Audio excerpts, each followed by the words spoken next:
네. 우리 교회 표어를 다 알고 계시죠? 하나님 나라를 누리고 하나님 나라를 세우는 참된 교회. 우리 교회 표어인데요. 이 표어는 예수님의 주기도문의 말씀, 마태복음 6장 말씀에서 나라가 임하시오며 뜻이 하늘에서 이루어진 것 같이 땅에서도 이루어지이다 라는 말씀에 따른 표어예요. 우리 교회가 이 말씀대로 살고 싶어서 송구영신 때부터 시작해서 하나님 나라, 천국을 주제로 계속 말씀을 전하고 있습니다. 그동안은 주로 우리가 하나님 나라를 누리는 삶에 대해서 말씀을 전했는데요. 오늘은 하나님 나라를 세우는 삶에 대해서 말씀을 상고하려고 합니다. 하나님 나라를 세우는 일은 하나님께서 친히 계획하시고 주도하시는 하나님의 역사예요. 하나님께서는 이 일에 큰 열심을 가지고 끊임없이 일하시는데요. 이사야 9장 7절 하반절에는 이렇게 말씀하세요. 우리 이사야 9장 7절 하반절을 함께 읽어보겠습니다. 그 나라를 굳게 세우고 지금 이후 영원히 정의와 공의로 그것을 보존하실 것이라. 만군의 여호와의 열심히 이를 이루시리라. 아멘. 네, 주님께서 그 나라를 굳게 세우고 하나님 나라를 굳게 세우고 영원히 정의와 공의로 그 나라를 보존하실 거라고 하시면서 만군의 여호와의 열심히 이를 이루시리라. 하나님이 열심히 그 나라를 세우는 일을 친히 이루고 계시는 것입니다. 이 말씀은 예언의 말씀인데요. 예수 그리스도가 이 땅에 오심으로 이 말씀은 이미 성취되었고 계속해서 이 말씀은 이루어져 가고 있어요.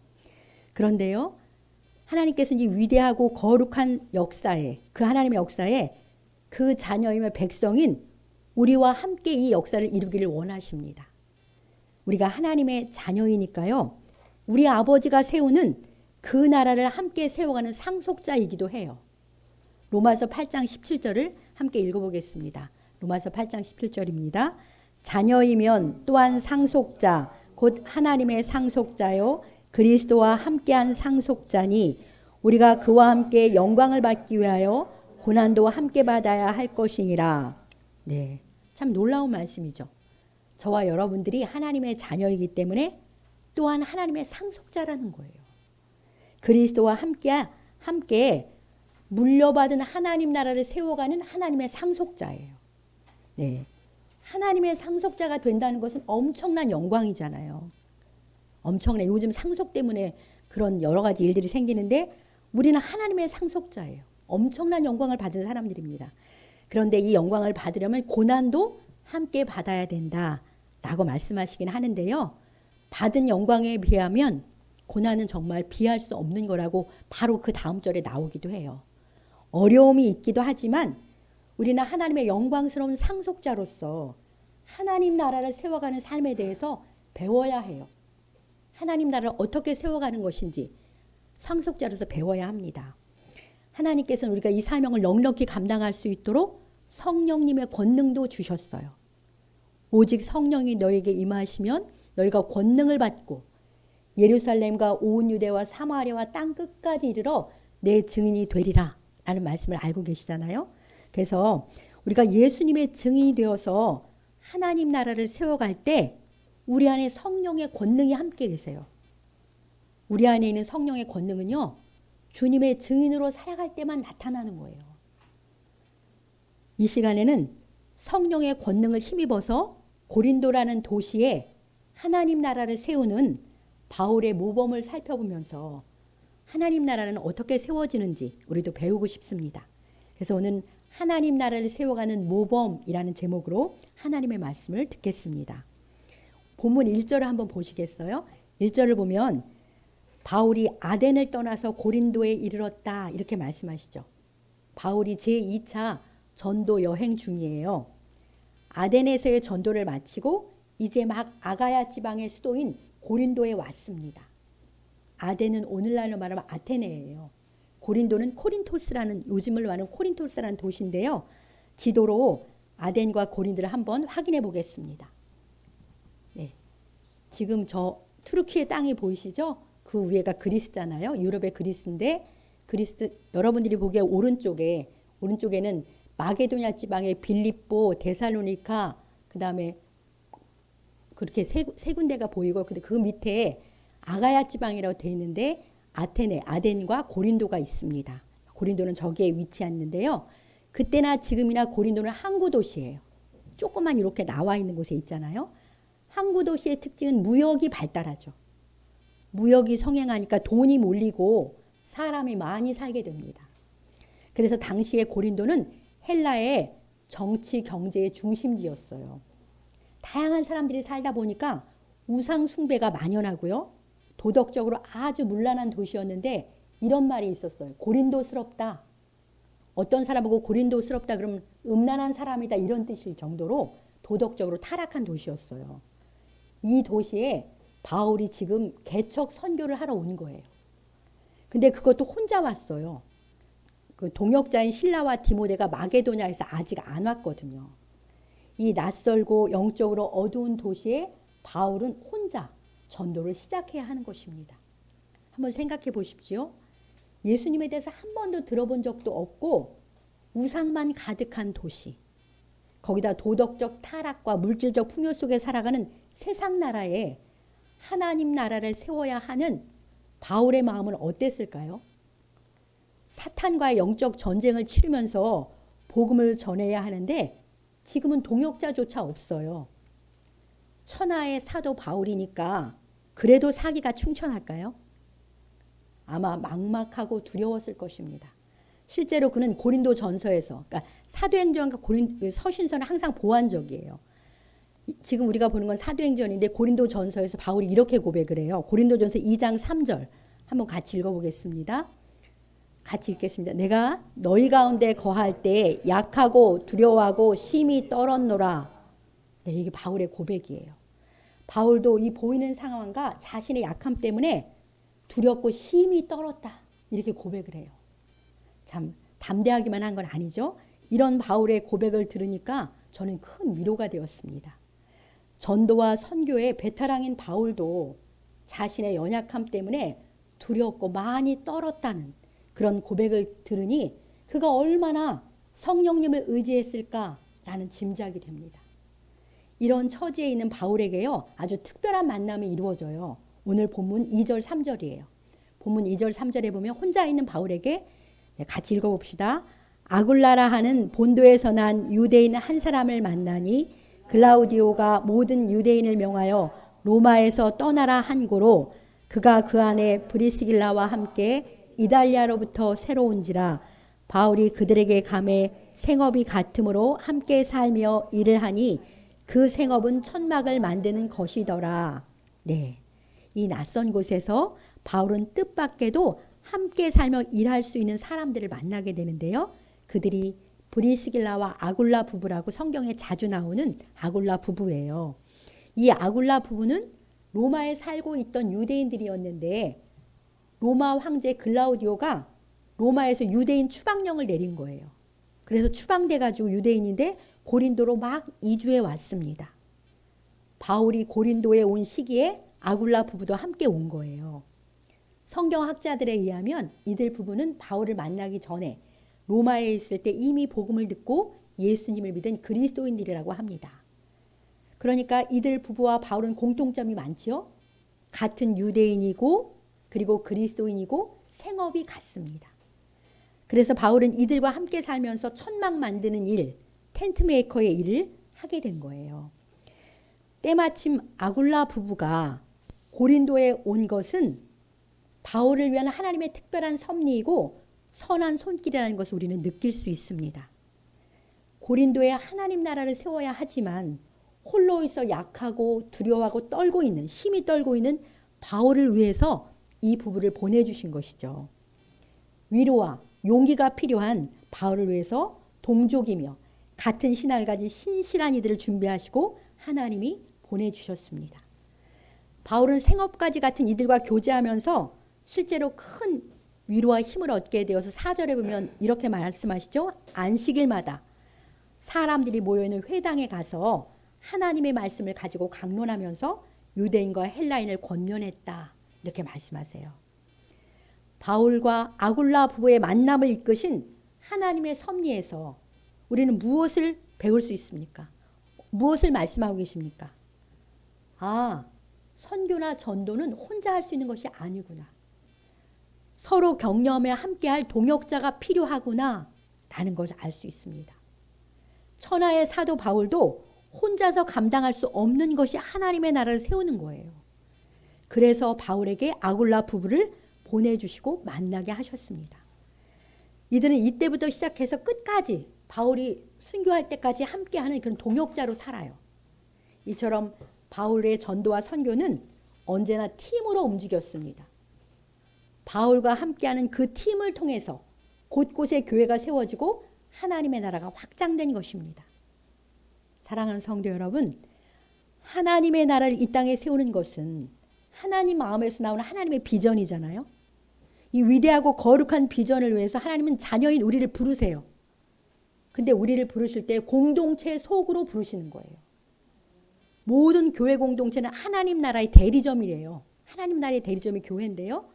이 교회 공동체 속으로 우리 각 사람을 부르셔서 공동체 안에서 서로 힘을 모아서 팀워크로 이 사명을 감당하게 하시는 것입니다. 우리 참된 교회도 하나님 나라를 세워가는 하나님 나라의 대리점입니다.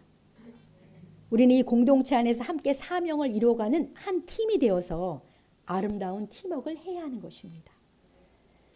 성령 강림 후에 이 땅에 세워진 모든 주님의 교회는 다 세상을 향해서 복음을 전했어요. 초대 교회인 예루살렘 교회와 안디옥 교회로부터 모든 교회를 통해 하나님 나라의 복음은 힘차게 전파되었고 오늘 우리에게까지 이른 것입니다. 예수님은 사복음서 맨 끝에마다 이렇게 명령하세요.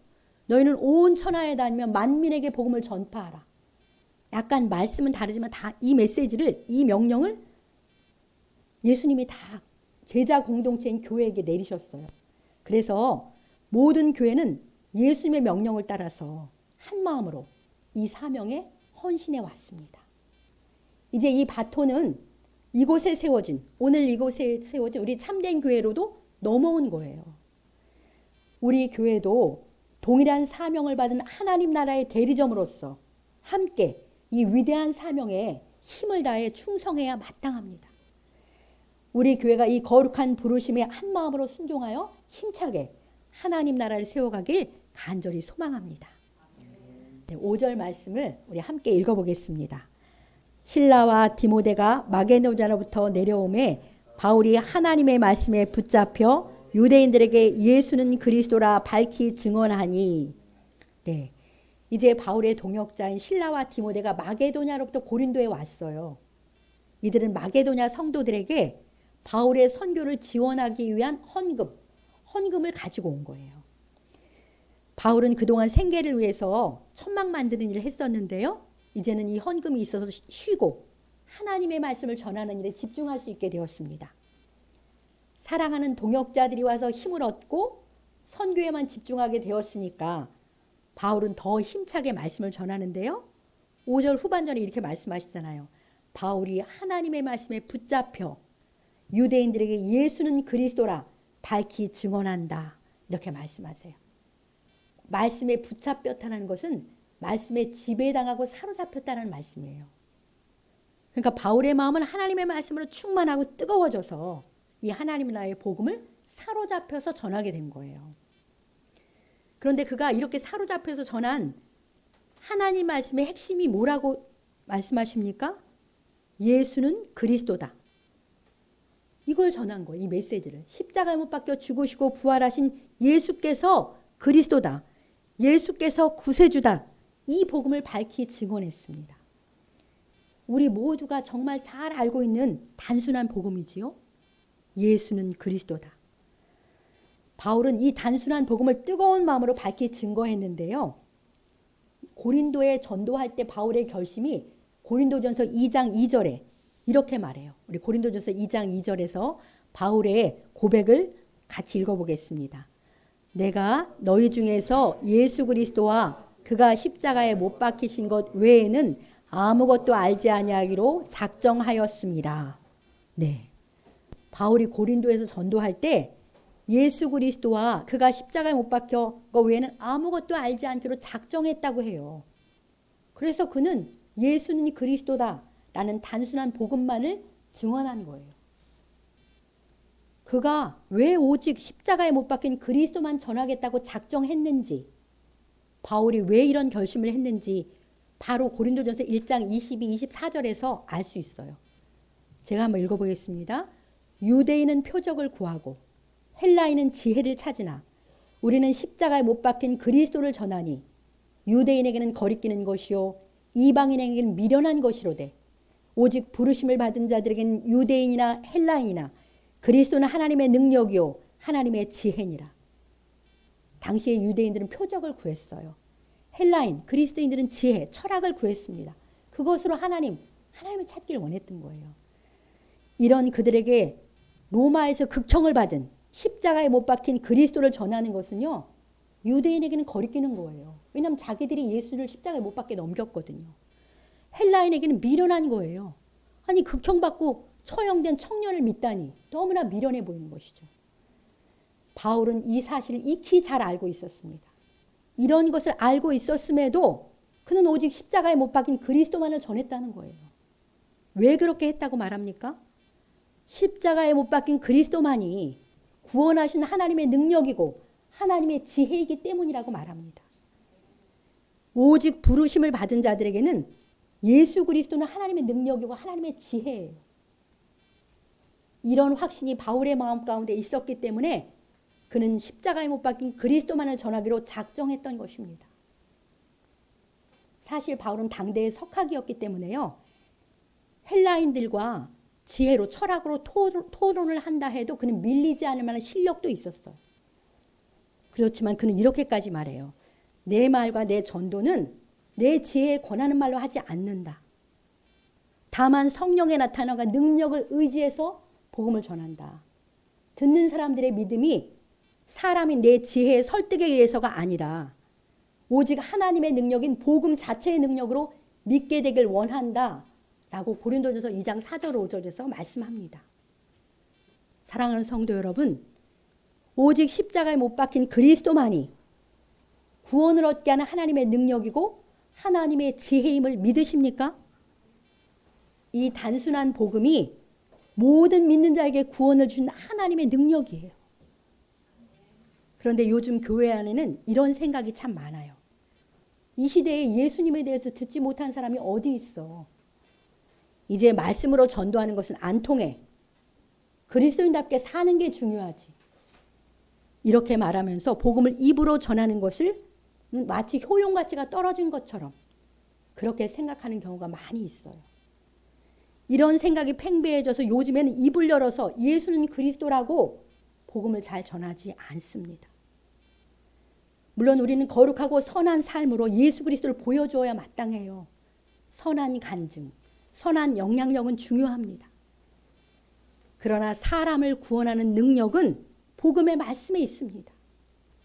말씀만이 사람을 살리고 거듭나게 하거든요. 예수님이 요한복음 6장에서 살리는 것은 영이니 육은 무익하니라. 내가 너에게 이른 말이 영이요 생명이라. 예수님이 그렇게 말씀하세요. 육은 무익해요. 살리지 못합니다. 선한 행실이 좋은 것이지만 선한 행실로 살리지는 못합니다. 주님이 이르신 말씀이 영이요 생명이기 때문에 영이요 생명인 말씀만이 사람을 살리는 것이죠. 그래서 지금도 우리는 여전히 입을 열어서 예수는 그리스도다 라고 전해야 하는 것입니다. 바울의 때나 지금 우리의 때나 예수 그리스도의 십자가만이 구원하신 하나님의 능력이요 하나님의 지혜입니다. 이 자리에 계신 우리 중에서 이 단순한 복음을 모르는 분은 없는 줄 믿습니다. 그러니 우리는 모두 입을 열어 이 복음을 전할 수 있어요. 다 알고 있으니까요. 그리고 다 알고 있기 때문에 책임도 있습니다. 복음의 능력을 확신하는 우리니 이제 입을 열어 우리가 이 복음을 말할 때 성령님이 역사하시는 거예요. 그래서 친히 복음을 듣고 사람들이 듣는 사람을 믿게 하셔서 성령님이 구원의 은혜를 이루어 가시는 것이죠. 이때 입을 열어 전한 우리는 성령의 손에 붙들려서 쓰임받는 하나님 나라를 세워가는 기쁨과 영광을 누리게 되는 것입니다. 하나님 나라를 세우는 자로서 우리에게 꼭 필요한 것은 이 단순한 복음의 능력에 대한 분명한 확신입니다. 십자가에 못 박힌 예수 그리스도를 믿는 자마다 구원을 받습니다. 이 단순한 복음이 모든 믿는 자에게 구원을 주시는 하나님의 능력입니다. 이 복음의 능력을 가진 우리가 어찌 입을 다물고 있겠습니까? 마땅히 입을 열어 주님을 자랑하고 전해야 합니다. 모든 사람의 모든 필요는 복음이신 주 예수 그리스도예요. 이러한 확신 가운데 사랑으로 입을 열어 복음 전하는 우리 한 사람 한 사람 되시길 우리 주님의 이름으로 간절히 축복합니다. 바울과 그 팀이 복음의 능력에 대한 확신을 가운데 복음 전한 결과가 8절에 나와 있어요. 우리 본문 8절을 함께 읽어보겠습니다. 또 회당장 그리스도보가 온 집안과 더불어 주를 믿으며 수많은 고린도 사람도 듣고 믿어 세례를 받더라. 아멘. 그 지역에서 유력한 유대인의 회당장 그리스도보가 온 집안과 함께 주를 믿었습니다. 그리고 수많은 고린도 사람들이 바울이 전한 복음을 듣고 믿어 세례를 받았죠. 참으로 놀라운 열매입니다. 수많은 고린도 사람들이 믿고 세례를 받아 그리스도인이 되다니요. 고린도가 어떤 도시였습니까? 돈 많고 우상 숭배하고 음란한 도시였잖아요. 그리고 복음에는 완전 무지한 이방 땅으로 사탄이 지배하는 세상 나라였는데 이곳에 하나님 나라가 세워진 거예요. 고린도의 하나님의 교회는 이렇게 세워졌습니다. 하나님의 말씀에 사로잡혀서 예수는 그리스도라고 밝히 증언할 때 성령께서 권능으로 역사하신 것이죠.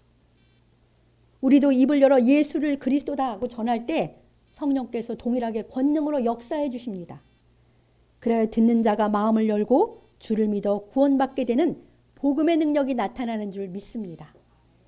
이 능력의 복음이 저와 여러분들을 통해서도 전파되어서 우리 주변에 하나님 나라가 힘차게 세워지길 간절히 소망합니다. 바울이 하나님의 말씀을 붙잡혀서 예수 그리스도를 전할 때요. 수많은 사람이 8절에서 믿게 되었지만 6절에서 7절을 보면은 많은 사람이 바울을 대적해서 비방했다 이렇게 말해요. 그러니까 사탄의 저항도 만만치 않았던 거예요. 이런 공격도 계속되지요. 그리고 어느 정도 사역의 열매도 맺었으니까 이 정도 하고 멈출 수 있잖아요. 멈추고 싶을 때 주님이 환상 중에 바울에게 나타나세요. 그래서 9절에서 이런 말씀을 하세요. 9절에 바울에게 나타난 주님의 말씀을 제가 한번 읽어보겠습니다. 밤에 주께서 환상 중에 바울에게 말씀하시되 두려워하지 말며 침묵하지 말고 말하라. 내가 너와 함께 있음에 어떤 사람도 너를 대적하여 해롭게 할 자가 없을 것이니 이는 이 성 중에 내 백성이 많음이라 하시더라. 네.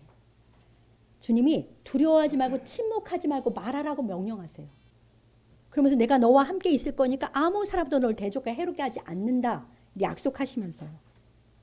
왜 두려워하지 말고 침묵하지 말고 말하라고 하냐면 이 성 중에 내 백성이 많기 때문이야.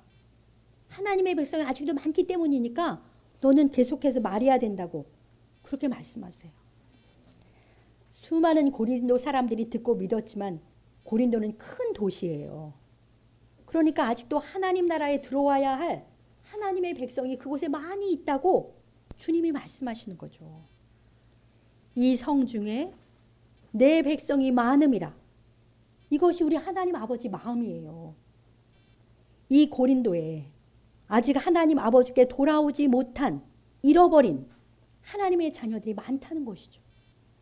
잃어버린 자식을 한 명이라도 더 찾고 싶으신 우리 아버지 하나님의 간절하고 애타는 마음이 표현된 거예요. 내가 너와 함께 있을 테니까 두려워하지 말고 계속해서 입을 열어 복음을 전해라. 이렇게 바울을 격려하며 이끄십니다. 사랑하는 성도 여러분, 이 성 중에 내 백성이 많다. 이 말씀 마음에 와닿지 않으세요? 오늘날 우리 주변에도 구원하기 원하시는 하나님의 백성이 많다라고 말씀하시는 거예요. 여기 교회 많잖아요. 그럼에도 불구하고 이 목동에도 양천구에도 서울시에도 우리 삶의 주변에 생활 주변에 하나님께서 택하셨지만 아직 하나님의 백성의 나라로 들어오지 못한 이들이 많다라고 하나님은 말씀하십니다. 우리 눈에는 잘 안 보일 수도 있어요. 하나님이 구원하시러 작정하신, 그렇지만 하나님이 구원하시러 작정한 아직 양의 우리에 들지 않은 하나님의 백성이 여전히 많다는 것을 우리는 믿어야 합니다. 사실 내 관심에만 빠져 있으면 그런 사람 보이지 않아요. 인간적인 시야로 보면 복음이 필요한 사람이 보이지 않습니다. 누가복음 19장에 나오는 세리장의 삭개오를 한번 생각해 보십시오. 제가 그 시대에 살았다면 저는 삭개오를 이렇게 보았을 것 같아요. 그저 로마의 빌붙어서 돈만 밝히는 매국노로만 보았을 것 같습니다. 그런데 예수님의 눈은 그렇지 않았어요. 삭개오 이야기를 하는 19장, 누가복음 19장 10절을 한번 읽어보시겠어요? 이렇게 말씀하세요. 인자가 온 것은 잃어버린 자를 찾아 구원하려 함이니라. 예수님의 눈에 삭개오는요, 잃어버린 자녀, 잃어버린 하나님의 백성이었어요. 그래서 주님이 친히 그 삭개오의 집에 들어가셔서 함께 식사하시면서 주님을 증거하셔서 그를 구원하셨습니다. 우리도 하나님의 마음과 시야로 눈을 들어서 내 주변 사람들, 이 세상을 바라보아야 해요. 우리 주님이 분명히 말씀하시잖아요. 이 성중에 내 백성이 많다. 우리는 이렇게 하나님이 준비하시고 기다리시는 하나님의 백성 우리가 찾아내야 합니다. 그리고 그 찾은 사람을 이름을 불러서 하나님께 기도하면서 그에게 침묵하지 말고 말해야 해요. 예수가 그리스도야. 너도 예수님을 믿으면 구원받아. 이렇게 우리가 말을 해야 하는 것입니다. 거절에 대한 두려움을 버리고 침묵하지 말고 말해야 합니다. 그때 주님이 내가 너와 함께 있기 때문에 아무도 너를 대적하거나 해롭게 하지 못한다 라고 약속하셨잖아요. 우리에게 이 복음 전파를, 이 전도회를 계속하라고 명령하십니다. 하나님의 약속을 믿고 입을 열어서 계속해서 복음을 전하는 우리가 되어야 합니다. 자, 이런 주님의 환상의 말씀을 듣고요. 11절에 보면 바울은 1년 6개월을 머물면서 그 고린도에 더 머물면서 그들 가운데 하나님의 말씀을 가르쳤다고 말합니다. 고린도에 아직도 구원받을 하나님의 백성이 많다는 주님의 음성은 그를 오랫동안 그곳에 머물며 하나님의 말씀을 전하게 한 것이죠. 영적인 피로감에서 이만하면 됐어 라고 하며 복음 전하는 일을 쉴 수도 있었는데 주님의 말씀에 순종해서 그는 지속해서 복음을 전했습니다. 복음 전하는 일은요, 영적인 전투예요. 전투는 쉽게 지치게 합니다. 전쟁을 좋아하는 사람이 어디 있겠어요? 전쟁은 익숙함이 없어요. 옛날에 이겼으니까 오늘 익숙함이 없어요. 계속 적의 공격이 있거든요. 그래서 매 순간 깨어 있어야 합니다. 전도 사역자로 제가 오래 사역했지만 전도는 절대로 전문가라는 말을 할 수가 없는 거예요. 전쟁의 전문가가 어디 있습니까? 상황이 항상 바뀌는데. 그래서 그러기 때문에 쉽게 지치고 그만두고 싶어 하는 것이 바로 전도예요. 그러나 우리는 이 사역을 쉴 수 없습니다. 구원받지 못한 영혼들이 여전히 많기 때문이에요. 잃어버린 그들을 찾기 원하시는 아버지 하나님의 사랑은 지금도 애타고 간절하기 때문입니다. 사랑하는 성도 여러분, 두려워하지 말며 침묵하지 말고 말하라. 내가 너와 함께 있으며 아무 사람도 너를 대적하여 해롭게 할 자가 없을 것이니 이는 이 성중에 내 백성이 많음이라 하시는 이 말씀은 오늘 저와 여러분들에게도 하시는 주님의 명령이며 약속입니다. 우리는 먼저 부름받은 하나님 나라의 백성으로서 주님의 이 명령에 마땅히 순종해야 합니다. 주의 영이신 성령께서 권능으로 우리와 함께 계시잖아요. 우리가 어떤 핑계를 댈 수 있겠습니까? 어떤 이론으로 변명하시겠습니까? 하나님 아버지의 간절한 사랑의 마음을 아는 우리가 입을 열지 않는다면 누가 그들을 하나님 나라로 인도하겠습니까? 오늘 우리가 발딛고 살고 있는 내 삶의 현장에 내 백성이 많다 하시는 주님의 말씀을 믿기 원합니다. 그러한 믿음으로 주변을 둘러보면서 하나님이 준비하신 하나님의 백성을 찾으시기 바랍니다. 올해에는 그 한 사람, 하나님이 보는 그 한 사람을 이름을 불러 기도하면서 그를 사랑으로 섬기면서 그에게 입을 열어 예수는 그리스도라 증언하여서 그렇게 침묵하지 말고 말하면서 그들을 주님께로 인도하는 우리가 됩시다. 그래야 하나님 나라를 세우는 이 거룩한 사명의 상속자로서 주와 함께 또 우리 공동체와 함께 감당하여서 하나님께 큰 기쁨과 영광을 돌리는 우리 모두가 되시길 주님의 이름으로 간절히 축복합니다. 네, 주신 말씀 생각하면서 기도하겠습니다.